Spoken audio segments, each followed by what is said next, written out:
Hables. En este espacio se habla de la propiedad privada, del Estado de Derecho, de la economía de libre mercado. Se habla de principios y funciones de la libertad en todos los ámbitos de la vida nacional. Aquí se habla libertad. RCR presenta Aquí se habla libertad con Víctor Maldonado.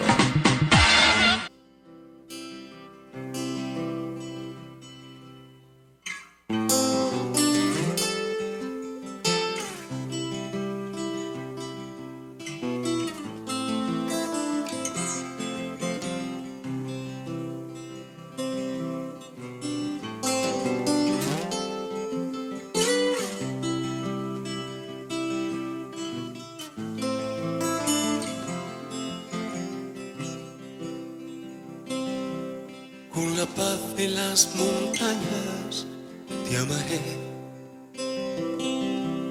con locura y equilibrio te amaré, con la rabia de mis años, como me enseñaste a hacer, con un grito en carne viva te amaré.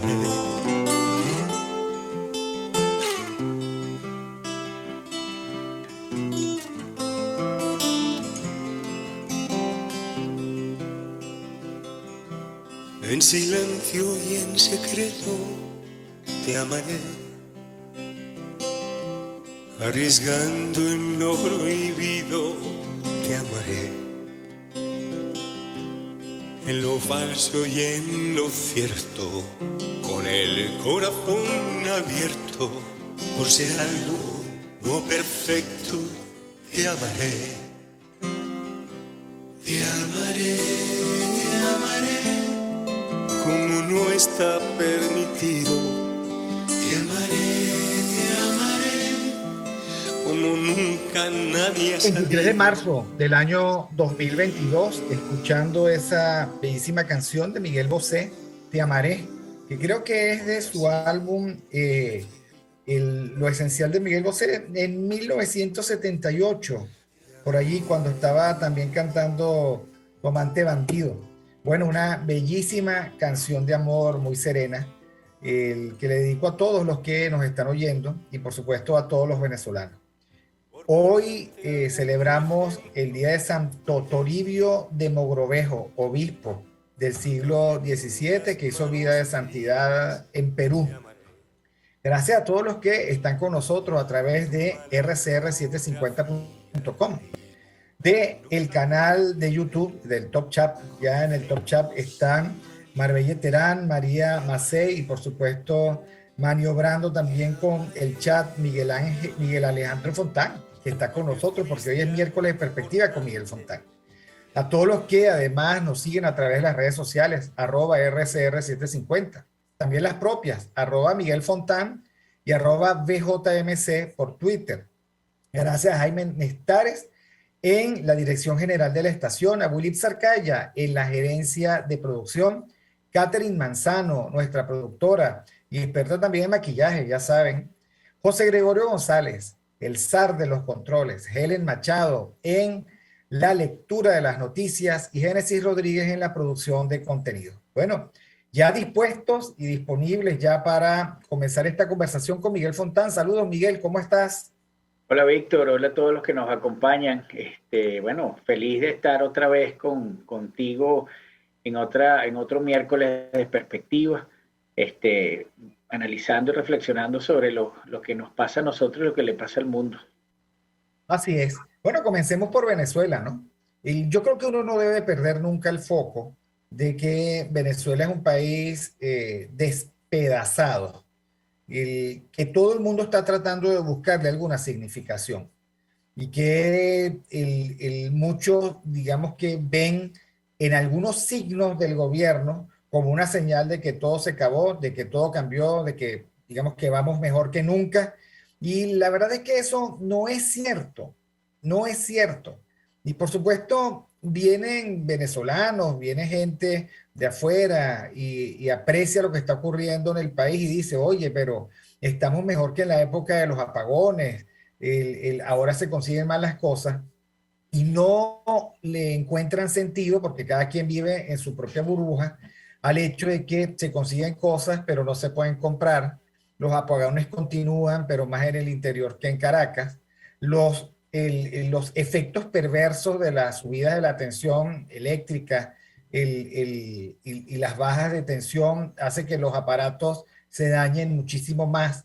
Pero sobre todo vivimos una economía muy, pero muy cara, muy, pero muy costosa y además con muchísima fragilidad. Tengo una amiga, profesora de la UCAP, que ayer lamentablemente sufrió una caída, que eso sí significó, por supuesto, llevarla a la clínica. Y bueno, el único seguro que tiene se lo comió la emergencia y todavía queda por operar y no hay forma, digamos, porque no hay el dinero para operarla en esa clínica, hubo que sacarla, en fin, ¿no? Ese es el país cotidiano que nosotros vivimos, por no hablar de la inseguridad, por no hablar de la mala calidad de los servicios públicos, por no hablar de que este es un país que se está quedando en el tiempo, que los vehículos ya tienen 10, 12, 13, 14, 15 años. Estamos viviendo el guión cubano a la venezolana. La verdad es esa. Y por supuesto también lo que ocurre en el mundo, ¿no? Digamos que la gran tremendura de Rusia tratar de engullirse a Ucrania, con la mirada atónita de todo el mundo, pero sin que el mundo además sea capaz de reaccionar con el coraje que siempre tuvo Occidente, ¿no? Sí, bueno, yo voy a empezar por donde empezaste tú, que es a lo interno. Estoy de acuerdo con todo lo que planteas del- de, la, de la descripción de lo que es nuestra realidad, ¿no? Yo lo que creo es que Venezuela está viviendo otra vez otra transición de modelos políticos. Vivió una transición de 22 años hacia un modelo cubano que más que modelo político es modelo de destrucción y de rapiña, ¿no? O sea, el modelo cubano no es para instaurar un modelo político, sino para hacerse siempre de recursos de otros países, hacerle rapiña y tratar de configurar un aparato represor que les permita mantener el poder para seguir haciendo rapiña. Pero como tal, no obedece a la instauración de un modelo como ocurrió con lo que es de la Unión Soviética y lo que hemos visto en la historia. Eso es lo que creo. Y por eso es que Cuba ni siquiera es capaz, o sea, Cuba se mantiene en el poder de la isla básicamente por su modelo represivo, no hay nada más allá. Aquí en Venezuela se trató de instaurar, por supuesto se crearon todas las parafernalias de las comunas y las VC y todo lo que en Cuba más o menos se hizo, pero bueno, no ha funcionado. Y creo que ahorita estamos, o sea, no ha funcionado para hacerlo un modelo político sustentable en el tiempo. Ha funcionado para destruir el país, para destruir el tejido social, para mermar la calidad de vida de los venezolanos, dejarlos simplemente casi que en la vida biológica, porque no hay otra forma material de vivirla, por lo menos para la gran mayoría. Por supuesto que siempre hay parásitos que se pegan al poder y pueden vivir de él, ¿no? Y esos parásitos no necesariamente son nuevos, los genera el régimen, por supuesto que el régimen genera parásitos nuevos, pero también están los viejos que han aprendido a metabolizarse dentro de cada sistema político. Y ahí tenemos un caso reciente con lo del San Mil de la Candelaria que no voy a comentar más ahorita. Pero creo que ahorita Venezuela está viviendo otra transición hacia lo que hemos hablado aquí, que le hemos puesto la etiqueta de capitalismo totalitario y por supuesto esa transición genera discontinuidad dentro del propio país. Por un lado, tú que hablabas de los carros, el otro día estaba, sabes que por las redes sociales con esto de la minería de datos y la inteligencia artificial, te van colocando algunas propagandas, algunos comerciales, y entonces estaba viendo que la Hyundai está trayendo unas Tucson nuevas. Y yo pensaba, ¿cuántas personas? Yo recuerdo que la primera vez que se abrió como ese boom, que vino los modelos de la Tucson y otras marcas, bueno, la mayoría de la gente podía adquirir una camioneta, Santa Fe, la propia Tucson. Yo no sé quién va a poder ahora adquirir una camioneta porque por lo más barato deben salir en $16,000, ¿no? Y si la gente no llega, el común, ni siquiera $1,000, pues no sé cómo, bueno, $1,000, a $500, no sé cómo. Pero es que además, Miguel, en un país donde no hay crédito, Exacto. un país donde, digamos que la banca no maneja montos de transacciones así, no te permite hacerlo. No, Eh, no. y en un país, entonces, una de las características que nosotros, yo se lo decía ayer a uno de mis sobrinos que vino recientemente a Venezuela, y que está aquí conmigo, yo le decía, él me decía, ah, pero mira, viene, y yo decía, bueno, pero es que uno no puede entender la economía venezolana sin la sombra o la capacidad dinamizadora, yo lo llamo la ola de las formas como aquí se están legitimando capitales ilegítimos. ¿Ok? Porque la pregunta es, o sea, uno parte del principio de que si alguien trae un carro o un lote de carros es porque hay mercado para eso. Y uno inmediatamente constata que es muy raro porque aquí no hay crédito y por supuesto la economía del venezolano promedio profesional no es una economía que alcance para pagar de contado $20,000. No. Entonces la pregunta obvia es, ajá, ¿y qué mercado es ese pues?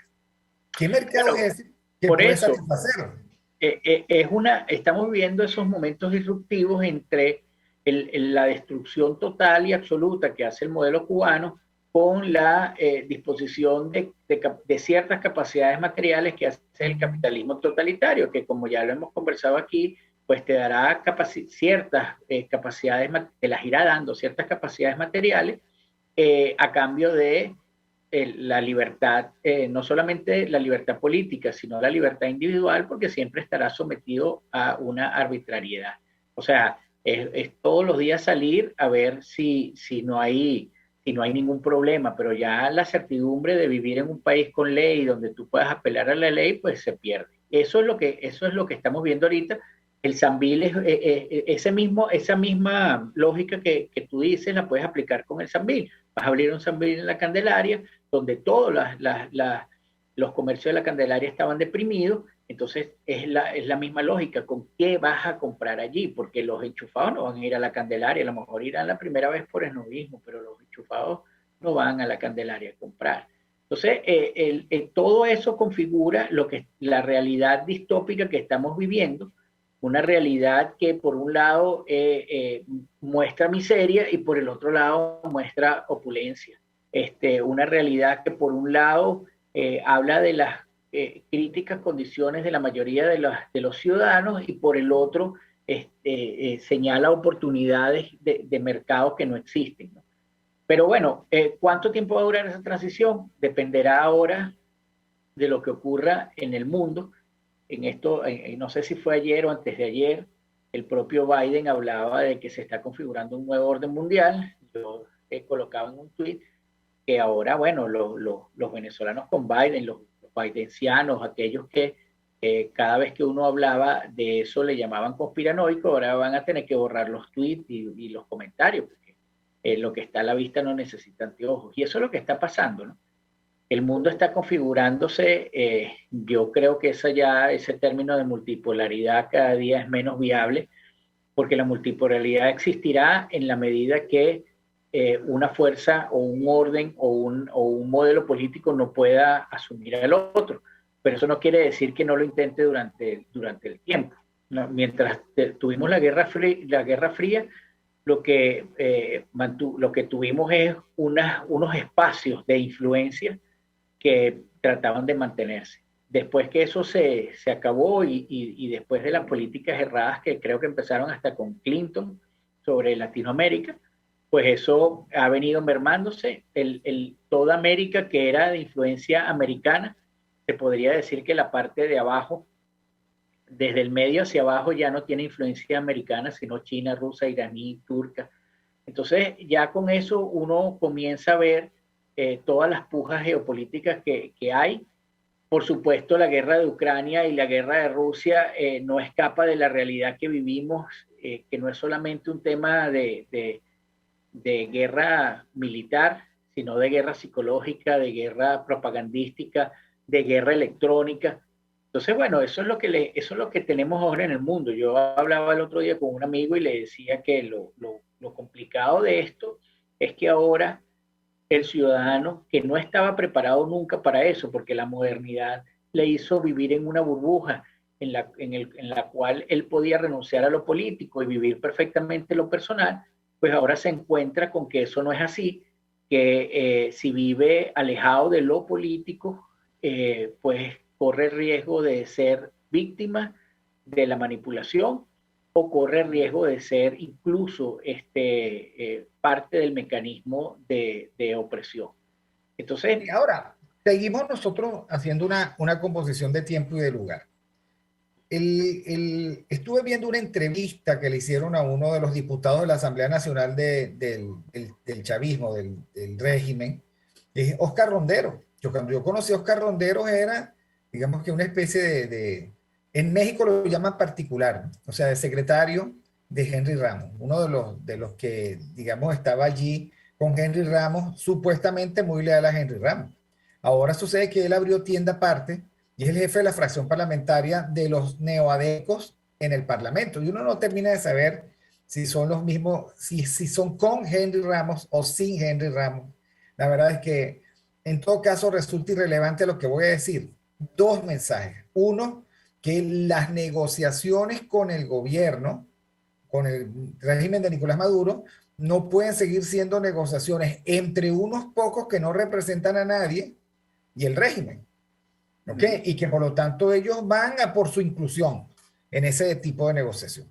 Y segundo, que ellos son, en esa mesa de diálogo que supuestamente tiene ese parlamento, que ellos son los que toman debida nota de las solicitudes de Fede Cámaras y Consecomercio, así lo dice él. Y bueno, ellos son por lo tanto los autores intelectuales de la devolución del Sambil y que siguen en esa norma. Ahora, hay un defecto de origen con esta trama.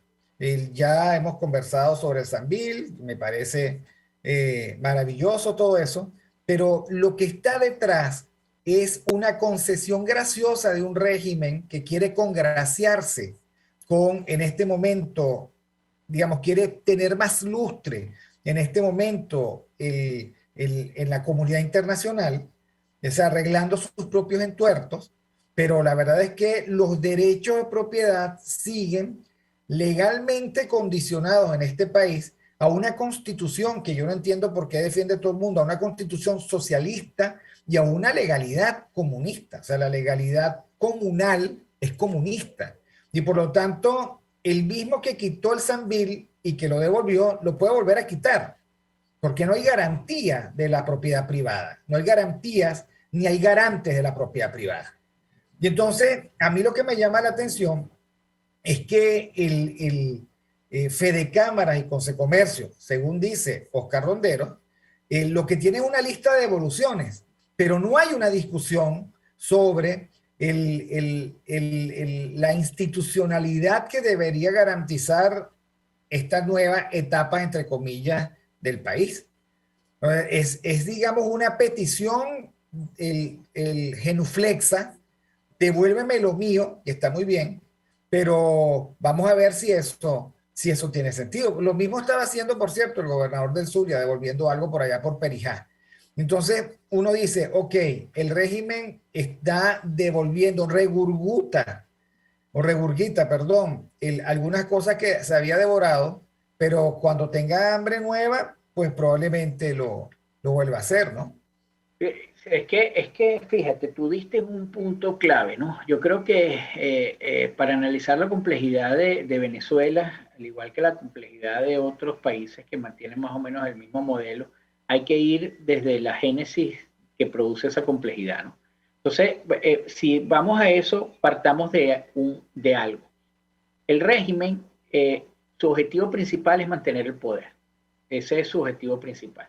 Su siguiente objetivo es establecer un ecosistema criminal que funcione y sea viable, ¿no? Cuando ellos hablaban, cuando ellos iniciaron todo esto, cada acción que hacían era para evitar la reversibilidad del modelo. Es decir, que te costara mucho y en todo caso, si pretendías hacer una empresa como esa, de revertir el modelo, que saliera otra cosa y no el modelo anterior. Entonces, durante años han estado haciendo eso.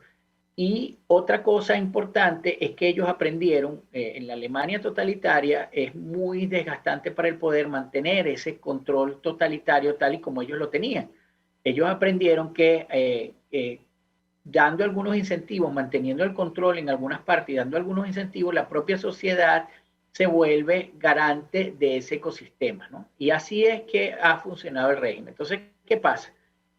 Las instituciones que antes eran, las instituciones que venían de la sociedad civil, que antes eran expresión de la sociedad civil y un mecanismo para la lucha frente a la arbitrariedad del poder, ahora son artefactos que le dan control al poder y a su vez asimilan esa fuerza que puede, esa fuerza de resistencia que puede tener la sociedad frente al poder. Entonces, cuando tú hablas de fe de cámaras, ya de fe de cámaras no es la misma fe de cámaras de antes.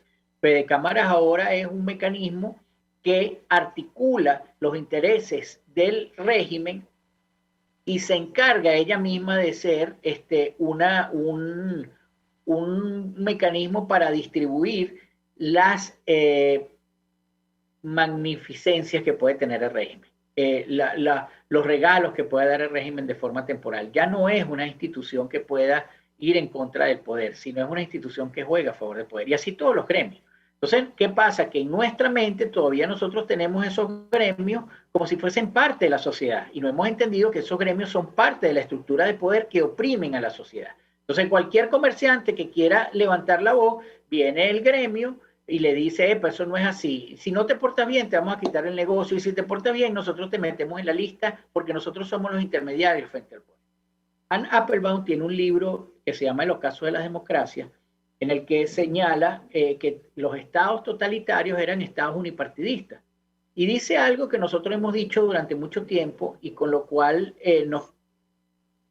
quizás nos ganamos la etiqueta de radicales, pero ahora lo dice ella y me gustaría saber si le van a decir radical a ella. Ella en alguna parte del libro dice que los estados, por supuesto, analiza la Rusia de Stalin y otros sistemas, otros países, pero dice, hoy en día los estados unipartidistas no necesariamente son aquellos que tengan un partido único y no permitan la oposición. Se dan el lujo de permitir una oposición simbólica que jamás afecta al poder. Eso lo habíamos dicho durante muchos años nosotros aquí. La oposición desde el 2003 es una oposición simbólica, es más bien un mecanismo para eliminar la disidencia, para controlarla y para neutralizarla, pero no es una expresión de la sociedad o un intermediario de la sociedad frente al poder que lucha contra el poder. Al contrario. Y eso mismo ocurre con los gremios. Entonces, ¿qué pasa, Víctor?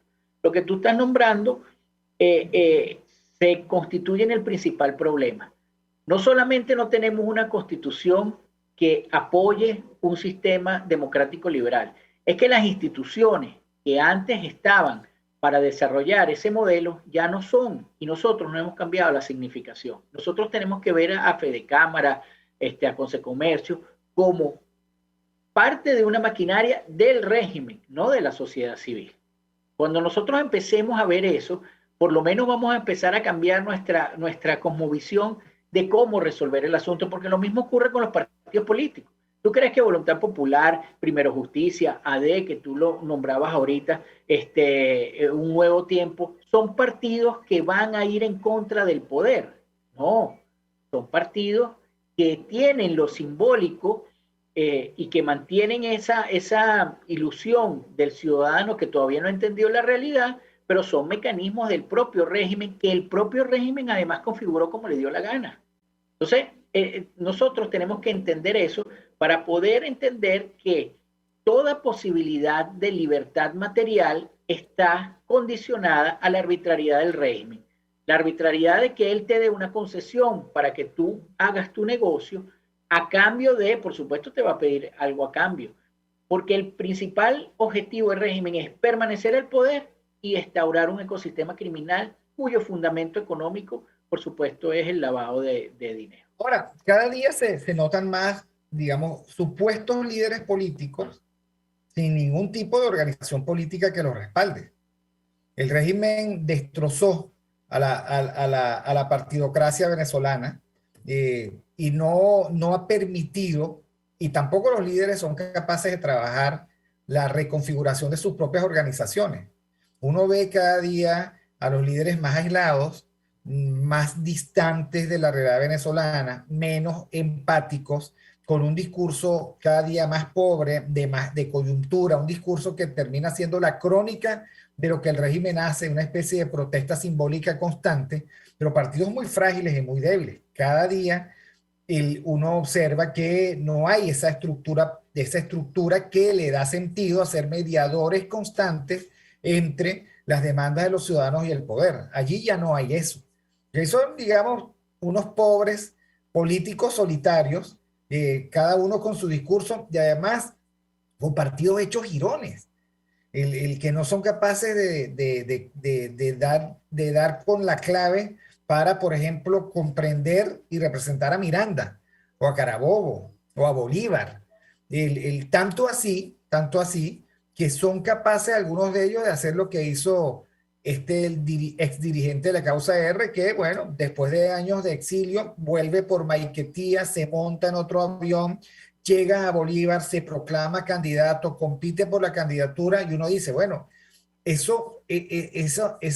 lógica de montonera, o sea, de caudillete que cree que anda montado en el caballo de su propia arbitrariedad, indica también que del otro lado no hay capacidad de reacción, ¿no? No hay, o sea, simplemente hay un vacío. Se monta en un vacío y hacen campañas sobre la nada, pero no hay estructuras partidistas, no hay institucionalidad partidista que le diga, hey, tú aquí no tienes vida, no tienes. Yo creo que la falta de capacidad de reacción viene de la propia sociedad, porque los partidos políticos se están transformando simplemente en organizaciones, ojo, ya lo son, en organizaciones del propio sistema, pero digo que se están transformando en organizaciones que van a formar como clanes, que lo que van a hacer es pelear una cuota de poder, como pasó. O sea, ¿dónde están los diputados, los gobernadores de la oposición? O sea, esos no son gobernadores de la oposición en los términos de lo que significa la oposición política. Yo creo que quien no tiene capacidad de respuesta, Víctor, es la sociedad, que todavía lo sigue asimilando y lo sigue nombrando y lo sigue significando como que esos partidos tienen representación de la sociedad. Esos partidos no necesitan representación de la sociedad, porque esos partidos, bueno, tanto es así que ahí tienes tú a Ekarri, que ya se lanza como candidato presidencial y de antemano dice que no va a ir a las primarias. Entonces, por el lado de la propuesta de aquella de escoger al candidato de la oposición a través de una elección, bueno, ya sabemos que hay uno que no va. El problema es que con algunos políticos pasa como con los carros. Uno se pregunta, bueno, ¿quién puede comprar ese carro? Y también uno se pregunta, oye, ¿quién financia a ese político? Porque la verdad es que si de algo no puede prescindir el ser humano, es de pagar los servicios, de cambiar el aceite al carro, o sea, de comer 3 veces al día, de mantener a los hijos. O sea, ¿de dónde vienen los fondos? Probablemente vengan del mismo sitio de donde viene el dinero de los que compran carros. ¿Ok? Pero claro, digamos, de la oscuridad absoluta, de la especie del vacío total. Pero vamos un momentico al corte de la lectura de las noticias y volvemos con Miércoles de Perspectiva con Miguel Fontán. En Aquí se habla libertad. Al caer de cada noche esperaré a que seas luna llena y te amaré. Y a pesar de pocos restos en señal de lo que fue, seguirás cerca y muy dentro te amaré. Aquí se debaten temas de interés nacional e internacional.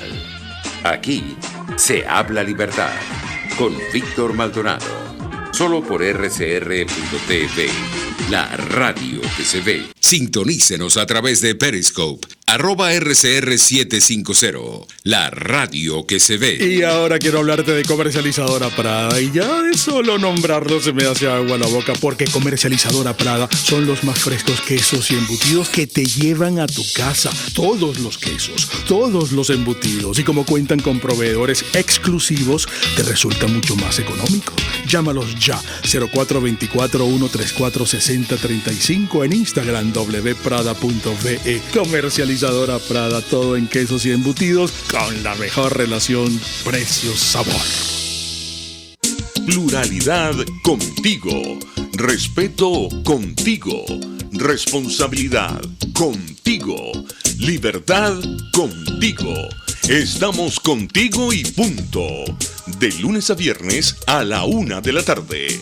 Contigo. Solo por RCR 750 AM. Porque lo bueno une. Informe RCR presenta titulares. El Metro de Caracas informó este miércoles que mantiene activa la vía única temporal entre las estaciones Palo Verde y Los Dos Caminos. Además, activaron una ruta de contingencia del Metrobús desde Altamira hasta Palo Verde. Hospital Pediátrico Meca de Leoni, ubicado en el sector Guayparo de San Félix, Estado Bolívar, lleva 4 años cerrado. Información difundida por Radio Fe y Alegría. 47 enfrentamientos armados se han registrado en estados fronterizos de Venezuela durante los 2 primeros meses del año 2022. Más allá de nuestras fronteras, la ONU confirma 953 civiles muertos y 1.557 heridos, tras casi un mes de bombardeos rusos en Ucrania.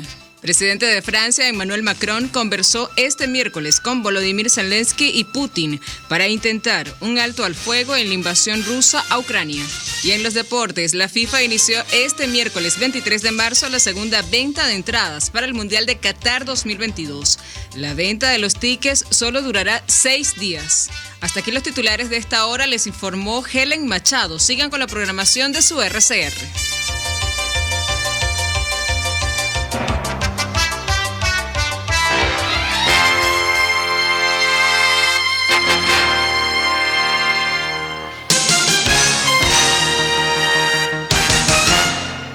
Y ahora quiero hablarte de la estación de servicio del Club Hípico, esa misma frente al Terras Plazas. Te invito a que la sigas en su Instagram, @bpterrazas, donde en su historia están informando permanentemente la dinámica diaria en cuanto al servicio de surtido de gasolina. Con todos los mecanismos de pagos, la bomba Terrazas del Club Hípico cuenta con una gran tienda de conveniencia donde podrás encontrar todo lo que necesitas, tanto para ti como para tu carro, y también con atención de baterías Duncan. Estación de servicio Terrazas del Club Hípico. Calidad y servicio de primera clase. Mis amigos, quiero invitarlos a que me acompañen en vivo todos los días de 8 a 9 de la mañana a disfrutar de nuestro programa por todos los medios. Periodismo independiente, con nuevas ideas, nuevas opiniones, Nueva Venezuela y sus secciones. Dice mi vecina, está circulando y otro nivel. Corran la voz, no me fallen, por todos los medios por aquí, por RCR 750, la radio que se ve. La radio que se ve. RCR 750 AM. Porque lo bueno une.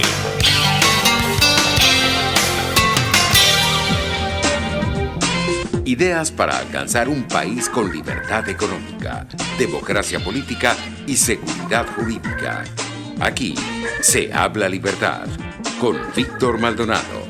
Solo por rcr.tv, la radio que se ve.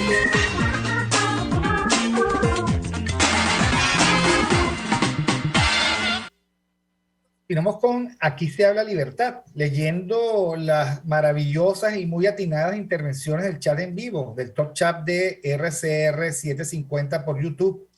La saludo de Marbella Terán, por supuesto, y de María Macei. Y Luis Pérez dice, Venezuela es un país arruinado, endeudado, saqueado, un país de rodillas. Pero aún así es todavía un negocio, pero no sabemos para quién. Ok, en todo caso, todo país saqueado tiene saqueadores, ¿no? Será para ellos. Dice, acá existían 10 ensambladoras, pero se dependían de sus contactos de $1 barato que le otorgaba el gobierno. ahora solo queda importar. Cada época tiene sus características particulares. Y el guión es claro, es crear una cleptocracia y lo lograron. Un sistema delincuencial y amponil, una nueva casta corrupta. La causa raíz de esta tragedia venezolana es el dinero. Bueno, ¿sabes qué me recuerda a Luis Pérez, Miguel? Algo que yo repetía y repetía y repetía y la gente no quería oírlo o no le gustaba aceptar. Todo carro que la gente tenía en el momento en que podía adquirirlo era un carro altamente subsidiado por el gobierno. Tanto así que por lo menos 3/4 partes del valor del vehículo era casi que un regalo del Estado venezolano. Y que eso se convirtió, por supuesto, en una gran plataforma para las clases medias, pero también en un sistema de distribución regresiva, porque había clases sociales que no estaban bancarizadas, no tenían acceso, digamos, a ese vehículo. Bueno, lo cierto es que eso se acabó, o sea, el régimen, yo no sé si lo recuerdas, Miguel, hubo una época que creo que fue el 2007, de pico de producción y de importación de vehículos, y luego el régimen cerró eso, pero lo cerró. El 7 y el 6 fueron años espectaculares para los concesionarios de vehículos. Todo o buena parte de ellos quebraron. Tú estás diciendo que volvió Hyundai. Bueno, pero el tema es que seguimos en lo mismo. Si el que da quita, entonces lo que te da no es tuyo, es de él. Claro, y eso. Y nosotros tenemos que construir un país más autónomo, con mayor autonomía, que no es este que nos están ofreciendo, que no era ese en el que nosotros vivimos, tiene que ser otro. Tiene que ser otro. Lo que no veo, Víctor, es las condiciones para crearlo. A ver, tenemos una sociedad inmadura en lo político que todavía no está comprometida con lo que es la reflexión de lo político con valores de libertad y de dignidad.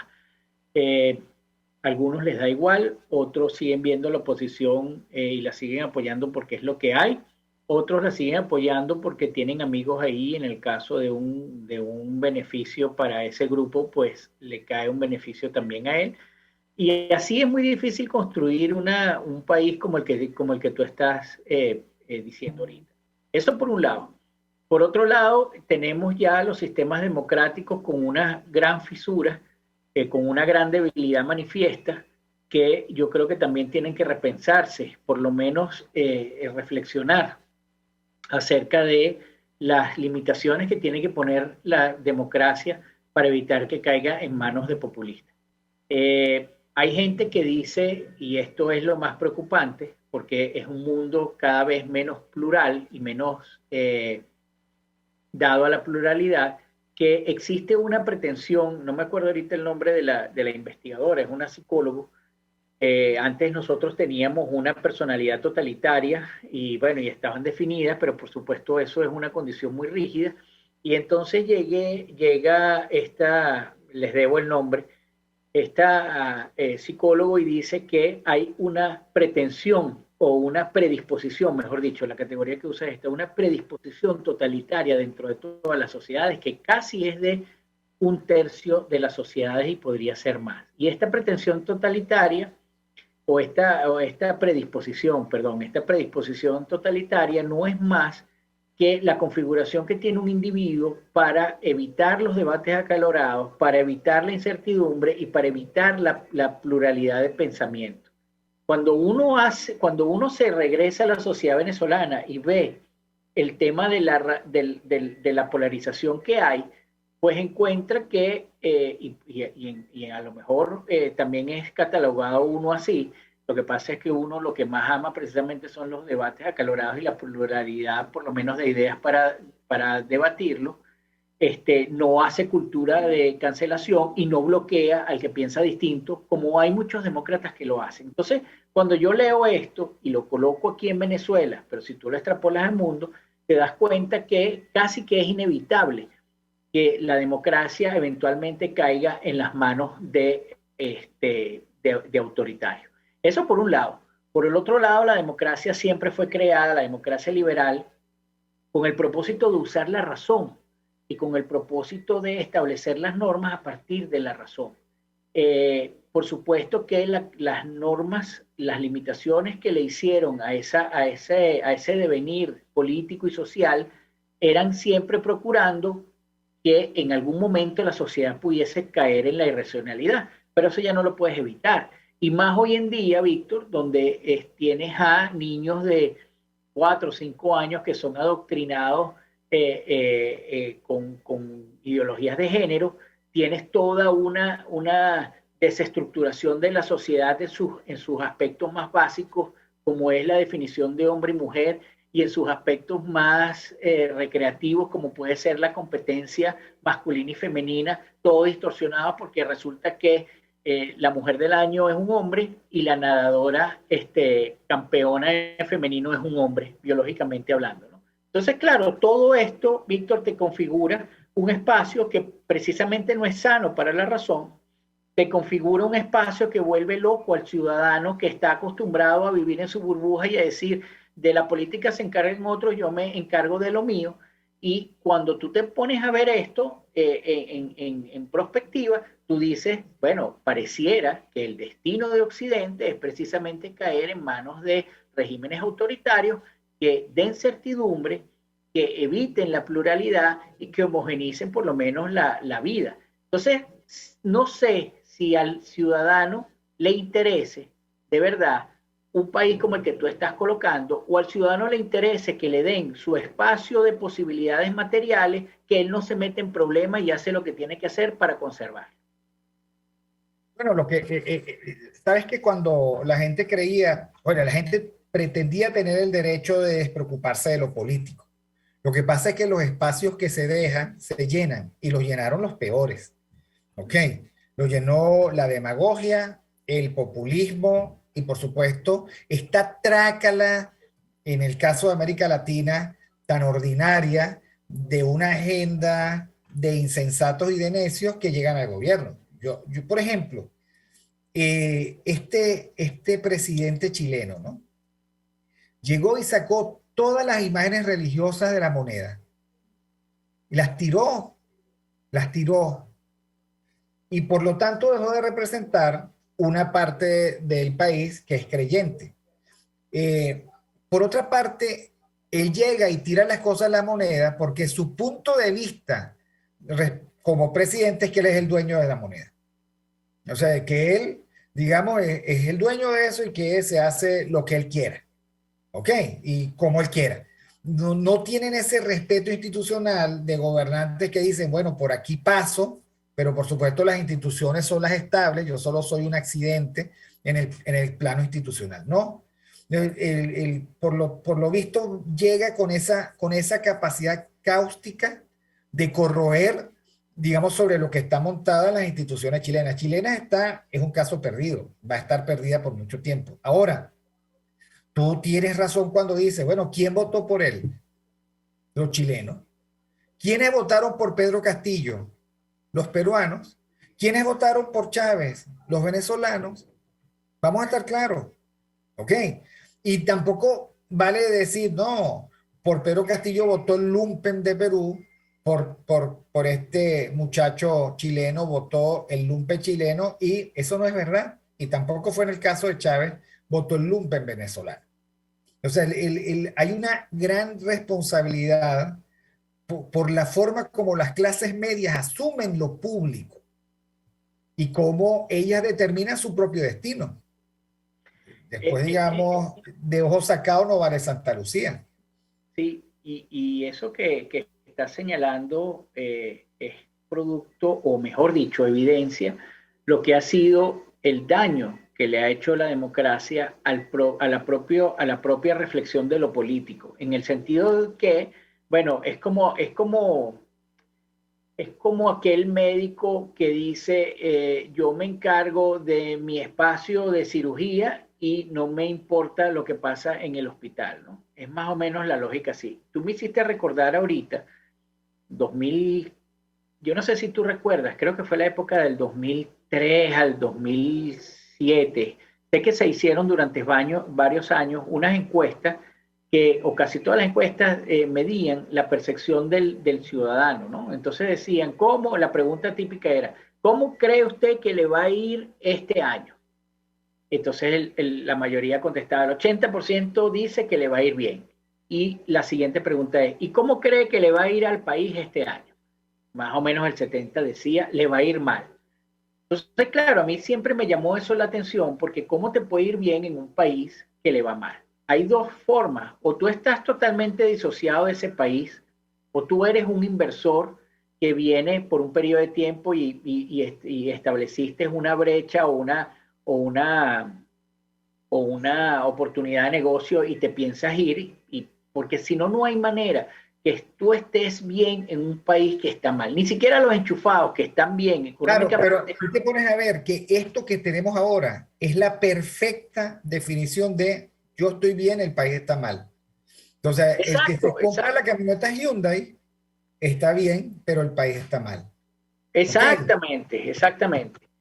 Bueno, lo que está pasando, el tema de los lugares nocturnos, el tema de reactivar el Humboldt, o sea, son esas pequeñas burbujas, pero no son más que eso, son burbujas. Entonces tú tienes que crear unas condiciones que incluso tú mismo te tienes que crear unas condiciones muy costosas para que tú creas que tú estás bien en un país que está bien. Porque la luz, bueno, entonces tienes que poner una planta eléctrica. El agua tienes que hacer un pozo. O sea, tienes Claro, que tú tienes tu propio búnker. Ahora, eso tiene, para aquellos que decidimos vivir en Venezuela, un costo emocional brutal, brutal.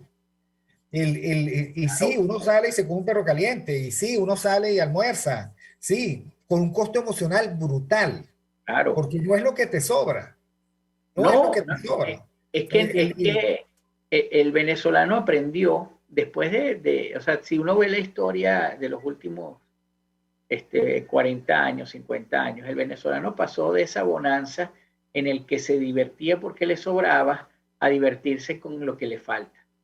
Y Como alienación, y yo no lo critico, porque al fin y al cabo, bueno, la gente tiene, él no sabe cuántos días vives antes de que venga una bomba rusa y se clave en tu edificio, ¿no? Vamos a estar claros.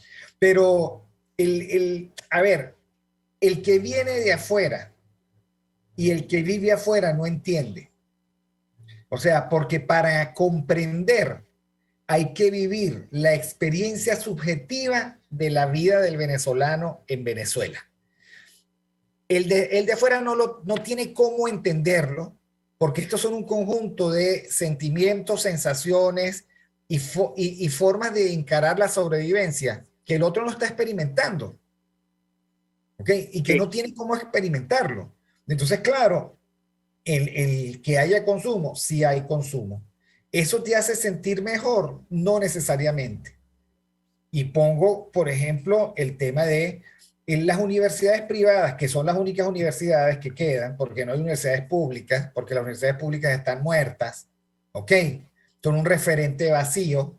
Bueno, están subiendo sus eh, matrículas. mensualidad. ¿Ok? Eso, todo incremento del precio desplaza el consumo. Está claro, ¿no? O sea, unos siguen con la capacidad y otros dejan de tener capacidad. ¿Ok? O sea, tú regulas el mercado con el precio. Más barato, más consumo. Más caro, menos consumo. ¿No? ¿Qué quiero decir con esto? Bueno, la inmensa tragedia de los venezolanos que vivimos aquí, de saber que llega un momento en el cual tú no puedes pagar la universidad de tus hijos. ¿Por qué? Porque tu salario no es tan flexible como la pretensión de incremento. ¿Sí? ¿Y qué critico yo del venezolano? Y lo vuelvo a decir. El que todo esto lo resuelvan con una odiosa frase, que es, bueno, el que no tenga plata que se vaya a la universidad pública. O sea, la odiosa frase de yo estoy bien y la verdad es que me interesa muy poco que a ti te vaya mal, porque eso es lo que termina de fundir, de deteriorar, o de quebrar el escaso, eso que tú no quieres llamar ciudadanía, y que algunos todavía creen que es una ficción que nos une como conciudadanos, o sea, finalmente como partícipes de un mismo destino. Y la verdad es que aquellos que lo dicen son la encarnación de este nuevo momento en el cual sabes que no me interesas tú, no me molestes. Si no tienes dinero, no jodas, cállate y vete. Y por eso es que muchos se están yendo a morir, digamos, en el camino de aquí a Estados Unidos, de aquí a Chile o de aquí a cualquier lugar. Claro, es que tú das en el clavo. La falta de empatía es producto de lo que hemos construido como sociedad, Víctor. Nosotros hemos construido una sociedad en la que no importaban tanto los valores que tenía, sino los bienes materiales que poseía. Y nosotros lo vimos, y tú y yo lo hemos conversado varias veces en este programa. ¿Qué le pasó a las clases, a las élites? A las élites les pasó que los infiltraron porque las élites no resguardaban ningunos valores ni ningunos principios de la sociedad, y el que tenía dinero iba y compraba su cupo dentro de las élites, como quien compra una acción en el Caracas Country Club. Y así fue. Entonces, esa sociedad banal, esa sociedad en la que no importan los valores, sino la capacidad que tú tengas para enchufarte, porque vamos a estar claros, ahorita le pusimos nombre a los enchufados, pero es que aquí, y en algún momento también lo hablamos, y cuando había las cajas CLAP, eran para los pobres, pero ¿cuántas cajas CLAP no hubo en la Cuarta República para las clases medias y las clases altas? En el sentido de, me voy a sacar el carnet de AD porque si llega AD voy a tener un contrato. Eso no es una génesis de las cajas CLAP, solo que esto era dirigido a una sociedad, a una parte de la sociedad que podía tener cierta capacidad de beneficiarse mutuamente. Es decir, el gobierno de turno le asignaba a alguien la posibilidad de construir escuelas, le asignaba, no era por mérito, y bueno, el beneficiario tenía una gran cantidad de dinero y el gobierno tenía sus escuelas. El chavismo lo que hizo, el régimen chavista lo que hizo fue profundizar eso, degradarlo, porque ya no era necesariamente el que tenía capacidad, sino al lumpen que se acercaba. Y por supuesto tenemos obras inconclusas como el metro de Guarenas Guatire, el propio metro de Petare, que funciona solamente una parte, y así cantidad de obras. Pero siempre existió eso. Y lo que tú estás hablando ahorita es la consecuencia de esa sociedad. Primero, que siempre pensó que podía vivir al margen de la reflexión de lo político. Segundo, que nunca vio el peligro de que tuviese un gobernante malo en el poder, porque, y nosotros lo vimos, la famosa frase que ya es parte de nuestro patrimonio político: no vale, yo no creo.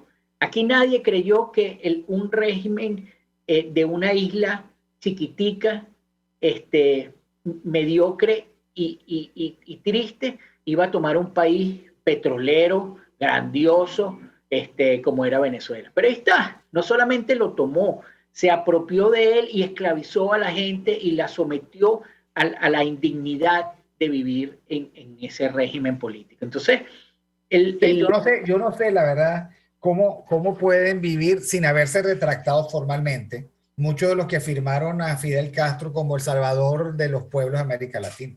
¿Y por qué se van a retractar? ¿Sí? ¿Cuál es el costo de no retractarse? Ese es el problema, Víctor. Ese es el problema. El costo de no retractarse es cero porque ellos son la élite. Bueno, mira, yo el otro día estaba viendo la misa por creo que eran los 500 años de la canonización de San Ignacio de Loyola, presidida por Arturo Sosa en Roma, en presencia o con la presencia del Papa, que fue el que dio el sermón. Y yo pensaba, bueno, Arturo Sosa, que es el superior general de los jesuitas en el mundo, venezolano, es uno de los firmantes que le da la bienvenida a Fidel Castro. ¿Ok? Es uno. O sea, estamos muy mal porque esa rúbrica es toda una declaración de principios. Y ese es el problema. Ese es el problema. Y lo que viene, y lo que viene a partir de allí es una petición de principios. Por eso es que nosotros, fíjate, ¿de dónde sale Guaidó? De los mismos, tú que nombras ahora a los jesuitas, de los mismos que hicieron la firma, de los mismos que han tratado de manejar al país a su conveniencia, de los mismos que han promovido ideologías que no son acordes, o no fue la propia UCAP la que le metió a los estudiantes, a los asesinos Rodríguez Torres y de la fiscal.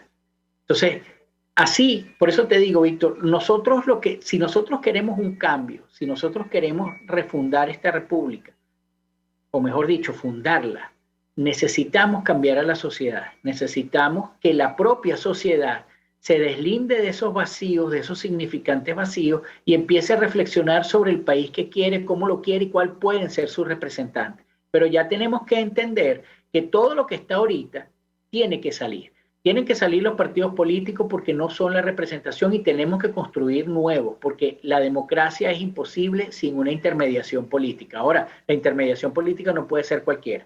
Tienes que salir de esas instituciones que están tomadas por caudillos, porque como tú dijiste, ¿qué es lo que va a destruir a Chile? La lógica que tú acabas de mencionar con el presidente. Cualquiera que vaya a tomar el puesto de dirección en una institución se va a creer el dueño de ella, y con eso matas la institución. Una institución no puede funcionar, no es una consecuencia de la sociedad, y no es una institución si ella no tiene trascendencia de quienes están dirigiéndose. Porque una institución precisamente es la trascendencia de quien dirige en favor de la sociedad. Y eso no va a pasar porque todo el mundo va a llegar con la mentalidad de quién se va a reunir Boric, de los mejores, de los meritocráticos. No, como no se reúne Pedro Castillo, como no se reunió Chávez. Chávez en su momento lo apoyaron todos aquellos pensadores temerarios, haciendo parágrafos de Marlila, de todos aquellos pensadores temerarios que creían que lo podían manejar. Y resulta que el único que manejaba a Chávez era Fidel. Sí, sí. El inmenso menosprecio del tirano. El inmenso. Así es. Y cuando es demasiado tarde, entonces igualito, salen las montoneras a tratar de combatirlo, el tirano les cae a tiro.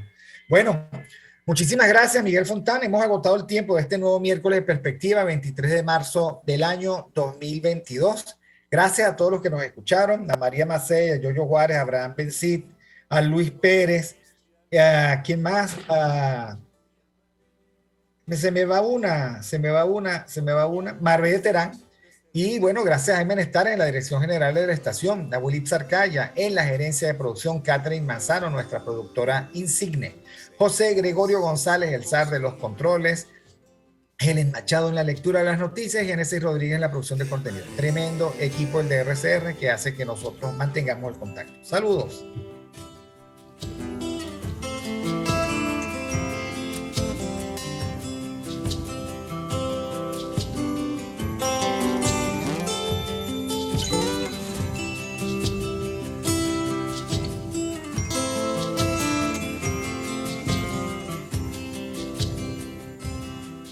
Al caer de cada noche esperaré a que seas luna llena y te amaré. RCR presentó Aquí se habla libertad con Víctor Maldonado, solo por rcr.tv, en Twitter y Periscope, @RCR750. La radio que se ve.